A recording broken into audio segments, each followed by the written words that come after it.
नमस्कार, जय हिंद दोस्तों।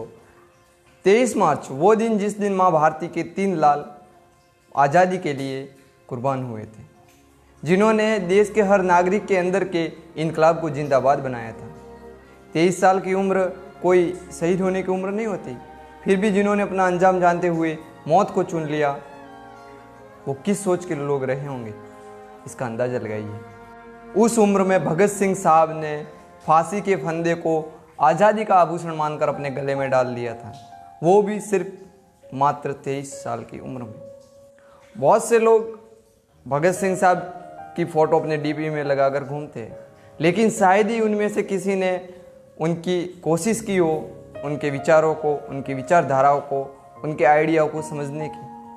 हम बस यहाँ उनकी कुर्बानी की बात नहीं कर रहे, हम बात कर रहे हैं उस जुनून की जो पता नहीं आज़ादी के बाद कहीं ख़त्म सा हो जाता। देखिए, जहाँ एक और भगत सिंह साहब ने जिस रस्सी पर लटक कर उस रस्सी को मशहूर किया था, वही आजकल के कुछ लफंगे उस रस्सी पर लटक कर उसे बदनाम कर रहे हैं। आज की युवा पीढ़ी पता नहीं किस ओर जा रही है। आप देखेंगे तो इंस्टाग्राम पर कोई काचा बादाम, कोई क्या, कोई ट्रेंड चला रहे। उन्हें देश से कुछ लेना देना नहीं है। देश में क्या हो रहा है, क्या होना चाहिए, उनको कुछ लेना देना नहीं है। बस उन्हें अपनी मस्ती में मस्त रहना है। एक और हमें उनकी कुर्बानियों को याद रखना चाहिए, वही दूसरी ओर हम लोग उन्हें भूलते जा रहे हैं। सोच कर देखिए, अगर भगत सिंह साहब आपके सामने आ जाए और पूछे कि मेरे सपनों का भारत बन गया, क्या जवाब होगा आपके पास? क्योंकि ये आज़ादी हमने पाई नहीं, बल्कि विरासत में मिली, और विरासत में मिली चीज़ों का मोल समझाना पड़ता है।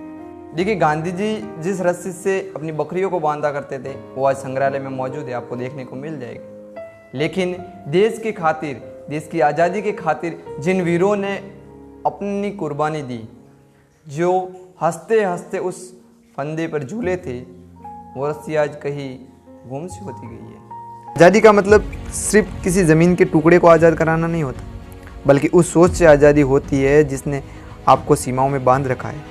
हम वो जनरेशन है जिसने अपने हिस्से की ज़मीन उन लोगों की कुर्बानियों के बाद हासिल की है जिन्हें हमने देखा ही नहीं, बस उनके बारे में सुना है। हम भावनाओं पर जीने वाले लोग हैं।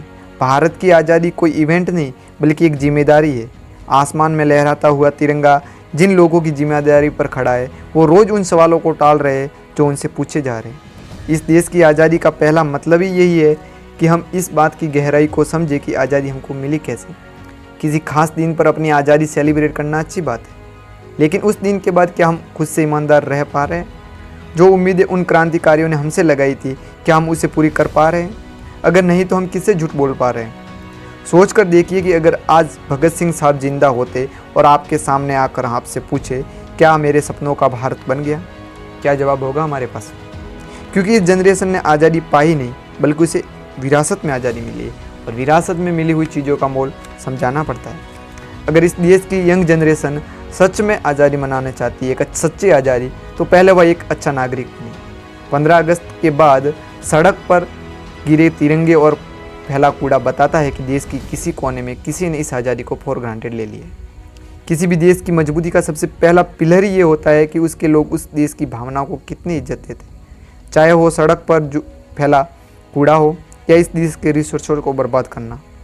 घपला चाहे 100 रुपये का हो या 100 करोड़ का, और बात सिर्फ इतनी सी है कि ये सभी चीज़ें इसलिए हो पा रही है कि कहीं ना कहीं आज कहीं भगत सिंह साहब चुप बैठे। बस उन्हीं की आवाज़ को ताकत देनी है, और ज़रूरत है तो बस उस संकल्प की कि जहां हम इस देश के विकास में हम खुद को एक अवसर समझें, ना कि अधिकारों की लड़ाई में अपनी जिम्मेदारियों को भूलकर बस शोर शराबे में उस इनकलाब को दबा दे जो भगत सिंह साहब जैसे न जाने कितने क्रांतिकारियों ने उठाई थी। आखिर में बस इतना कहना चाहूँगा कि हर काम होगा ईमान से जिसको देश के खातिर किया शुरू, कि हर काम होगा ईमान से जिसको देश के खातिर किया शुरू। बस मन में रखो भगत सिंह, सुखदेव, साथ में राजगुरु, साथ में राजगुरु। जय हिंद।